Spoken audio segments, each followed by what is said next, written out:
Bon, reprenons notre travail avec l'ami Raoul. Donc nous avons vu dans les tutos précédents que nous devions même créer une composition dans After Effects pour commencer tout travail. Nous avons vu que nous pouvions rentrer des images et notamment des fichiers Photoshop, des images composées de calques que nous pouvions rentrer directement en tant que composition et ainsi avoir tous les calques indépendants pour pouvoir les animer, soit en groupe comme pour tous les éléments de la tête. Pour des questions de facilité, nous avons fait une précomposition qui nous a permis d'animer déjà tout ce qui composait la tête et de pouvoir ensuite animer la tête dans son entier avec le reste du corps et que tout suive. Donc là nous avons continué, j'ai animé les bras, la queue, donc de simples animations, très très basiques, donc rotation principalement, avec un petit effet marionnette que nous verrons plus tard dans d'autres tutos qui nous permettent de faire certaines animations plus fluides.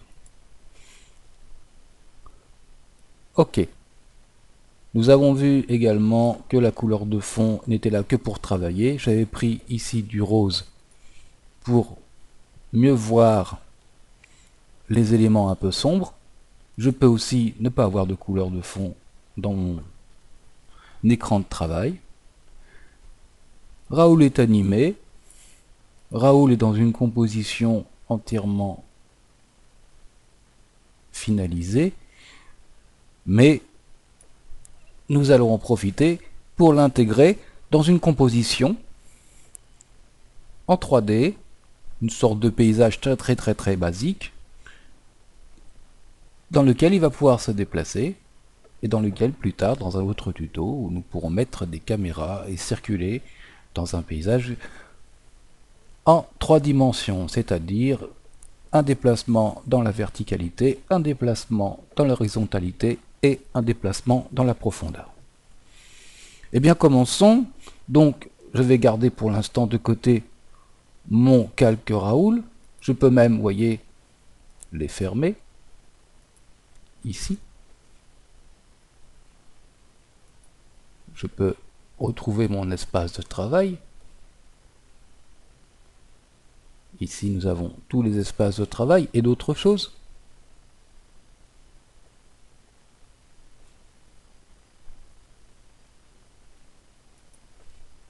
Voilà. J'ai fermé les autres compositions, mais elles se trouvent toujours ici. Je peux les rappeler à tout moment. Donc, nouvelle composition. Raoul était dans une composition personnalisée puisque c'était la taille en fin de compte de notre fichier Photoshop. Maintenant, nous allons faire une composition à un format correspondant au preset, ce que nous avons vu en tout début de tuto dans le premier, il me semble. Donc nous allons partir sur un format HDV 1080 d'une largeur de 1920, d'une hauteur de 1080 en 16 neuvième, verrouillé, cadence d'image 25, durée 10 secondes, la couleur d'arrière-plan, on a vu qu'on n'avait pas grand chose à faire, et surtout dans le cas présent, puisque on n'en a pas besoin. Ok. Voilà. Ici, ma résolution n'est pas tout à fait à la taille de la composition finale. Je peux à tout moment l'agrandir, la réduire ou me servir de l'outil loupe pour plus de détails. Nous allons entrer dans cette composition plusieurs éléments qui se trouvent dans After Effects. Donc là, pas besoin d'importer quoi que ce soit, tout est dans After Effects puisque nous allons travailler sur des choses très basiques, des formes très simples. Pour commencer, dans Calque, nous allons créer un solide. Ce solide, par défaut, After Effects lui donne toujours un nom, mais nous allons l'appeler ciel. Généralement, le nom que donne After Effects correspond à la couleur. La largeur et la hauteur, c'est celle de notre composition. La couleur, ça sera bleu puisqu'on veut nous faire un ciel. On aurait pu choisir tout un tas d'autres couleurs. Ok, ok. Voilà. Nous avons une forme, un élément très basique, un grand rectangle bleu, qui se trouve être aussi un calque, au même titre qu'une image, au même titre que tout ce qu'on peut rentrer dans After Effects. Nous allons maintenant y mettre un élément composé de formes. Alors les formes se comportent un peu de cette manière. Si je prends la forme, par exemple ellipse, et que mon calque, si elle est sélectionné, puisque là on le voit, il est sélectionné, et que je fais une forme d'ellipse, et ben j'obtiens par défaut un cercle bleu, puisqu'en fin de compte, là, je n'ai pas créé une forme, mais un masque. Ce masque, il peut être additif ou soustractif. Et il peut avoir aussi une opacité, un contour progressif, c'est-à-dire qu'on va flouter plus ou moins la périphérie de notre masque. Une expansion de masque, c'est-à-dire qu'on peut jouer, et c'est tout à fait animable, sur sa taille. Mais en l'occurrence, c'est pas ce qu'on voulait faire. Donc, lorsqu'on veut faire, je vais supprimer ce masque, une forme, il faut faire attention à ce qu'aucun calque ne soit sélectionné. Et là, je vais prendre mon outil ellipse, une couleur de fond que je peux choisir ici. Donc en l'occurrence, là, je vais prendre ce vert un peu clair, là, même un peu plus clair. Il peut avoir ou pas un contour. Pour ça, je clique sur contour. Ici, pas de contour. Ici, un contour en couleur unie. Ici, deux formes de dégradé pour les contours radial et linéaire. Bon, on va pas lui faire de contour pour l'instant. Et je vais faire mon ellipse. Voilà. Cette ellipse, eh ben, comme toute chose qui se retrouve dans la composition, est un calque que l'on peut renommer.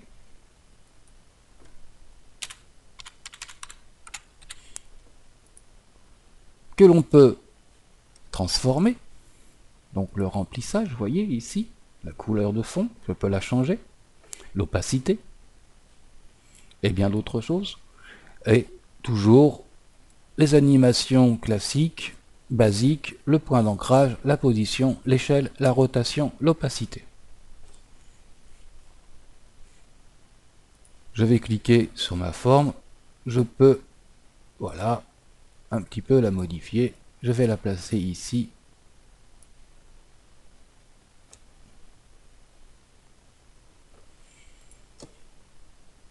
Je peux créer une deuxième forme directement, ainsi, qui va s'ajouter au calque de forme 1.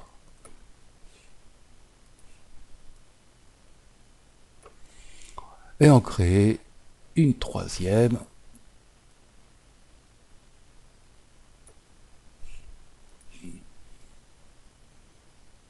Voilà.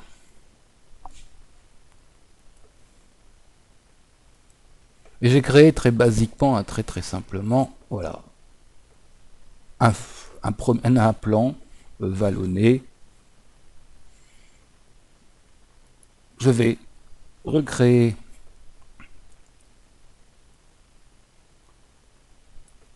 cette fois-ci en changeant un peu de couleur, voilà, un autre plan.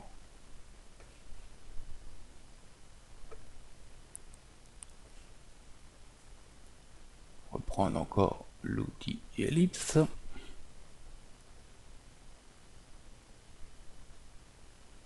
Calque de forme 2, vous voyez. Dans ce calque de forme 2, je peux recréer une autre forme.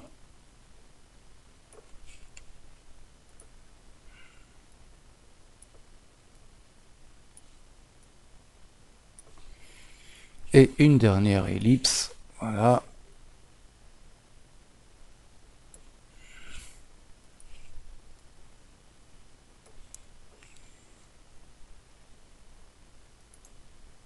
Voilà.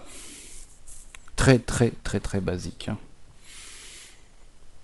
Je me retrouve donc avec 3 calques. Ici, nous allons faire une précomposition pour réunir ces 2 éléments, ok. Donc notre colline là, les trois ellipses, ok. Et ici, on va aussi en faire une précomposition, ce qui va nous permettre, si je veux y ajouter des éléments à cette colline verte un peu plus foncée, et ben, de travailler dans la précomposition. Ainsi, tout est dans la précomposition. Si après je la déplace et je vais la déplacer dans la profondeur, tout ce qui sera avec les ellipses dans la précomposition se déplacera de la même manière. On retrouve un peu le principe qu'on avait pour l'animation de la tête. Ok. Retournons à notre précomposition. Voilà. Cette composition qui s'appelle composition 1, je peux la renommer aussi, et je vais l'appeler paysage, afin qu'on s'y retrouve. J'ai donc 3 éléments qui vont me servir. Alors, bien entendu, on va pouvoir faire des choses plus sophistiquées, mais là c'est pour le principe de base, qui vont me servir à faire un paysage en 3D, c'est-à-dire quelque chose dans lequel mon personnage va pouvoir se déplacer. Bah pour cela, on met tout ça en 3D, et nous allons aligner dans la profondeur nos 3 éléments.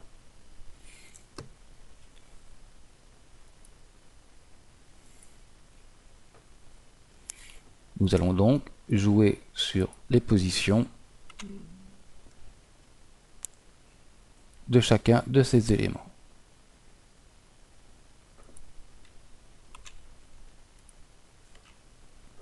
Notre ciel est devant, vous voyez, alors qu'il se retrouvait tout en bas dans la liste des calques. Et ben nous allons l'éloigner. On va mettre 2500. Un petit calcul, tac, voilà. Pour le premier plan, bah, nous allons le mettre à 250.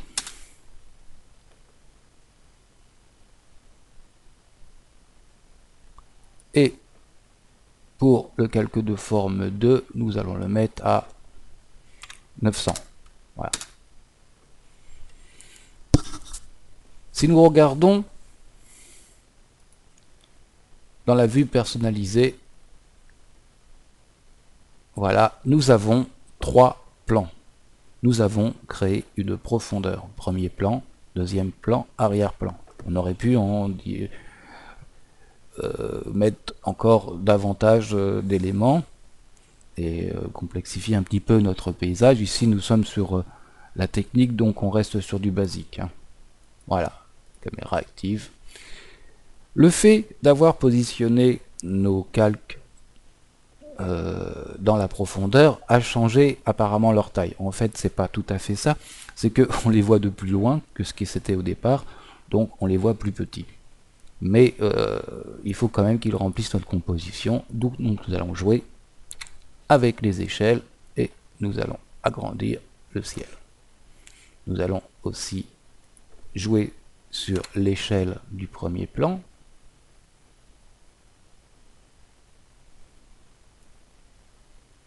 De façon à ce qu'il occupe la totalité de la largeur de l'image. Et nous allons agrandir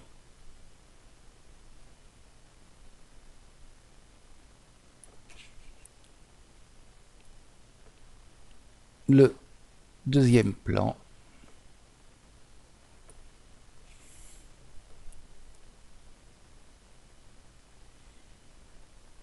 Voilà. Alors vous voyez, résolution intégrale, là,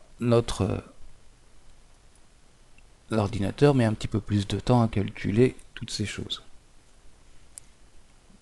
Si je peux mettre une résolution en demi, il ira beaucoup plus vite pour la prévisualisation. Il ne nous reste plus que maintenant qu'à rentrer notre ami Raoul dans cette composition paysage. Pour ce faire, je vais aller chercher la composition Raoul finale et je la rentre dans ma composition. Nous retrouvons l'ami Raoul, qui s'agite toujours autant. Je vais le placer.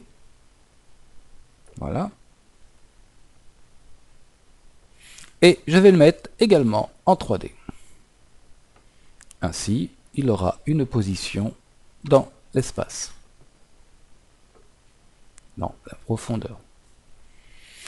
Alors, cette position dans la profondeur est tout à fait animable. Il suffit, encore une fois, de cliquer sur le chronomètre et de dire, eh ben, à l'image 0, mon Raoul, tu vas être très loin. Voilà. Et de dire, eh ben, à l'image ou de 7 secondes, tu seras à 0. C'est-à-dire très près de nous. On pourrait aussi dire, eh ben, à 9 secondes,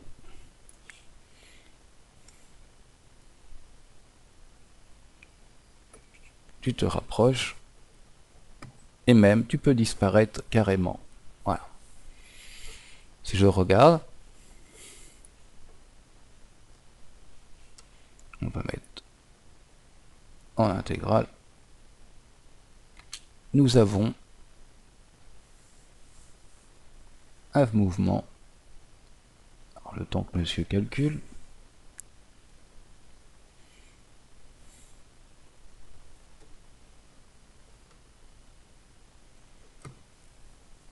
alors il va mettre un petit peu de temps à le calculer. J'ai fait une grosse composition au niveau de sa taille et j'ai d'autres logiciels qui fonctionnent en arrière-plan, ce qui fait que je bouffe un peu ma mémoire. Voilà. Si je fais une avancée comme ça, on s'aperçoit que notre Raoul, eh ben, il va se déplacer dans la profondeur.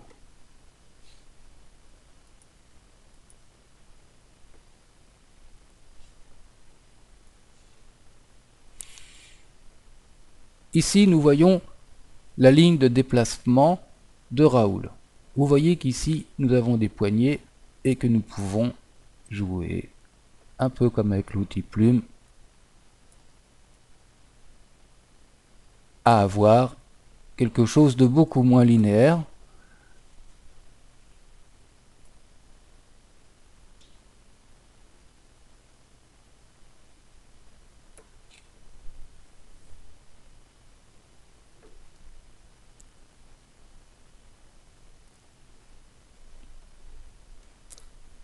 Et rien ne nous empêche, pour l'ami Raoul, de le faire un petit peu sautiller.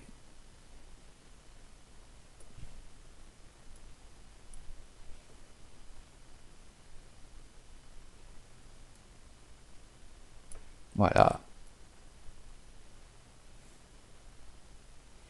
Et vous voyez que il disparaît une partie derrière l'élément avant-plan, vu qu'on a une vraie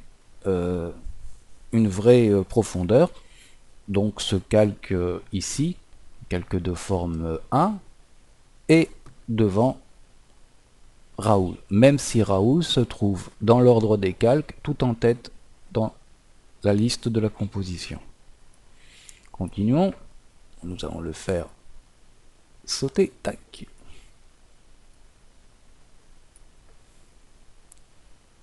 Puis redescendre. On va avancer un petit peu. Voilà, et puis redescendre. Voilà. Voilà, notre Raoul se déplace dans notre animation.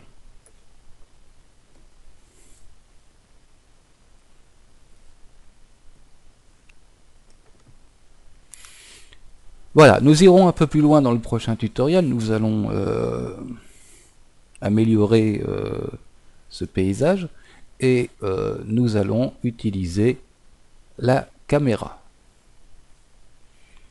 Et bien, au prochain tutoriel, à bientôt.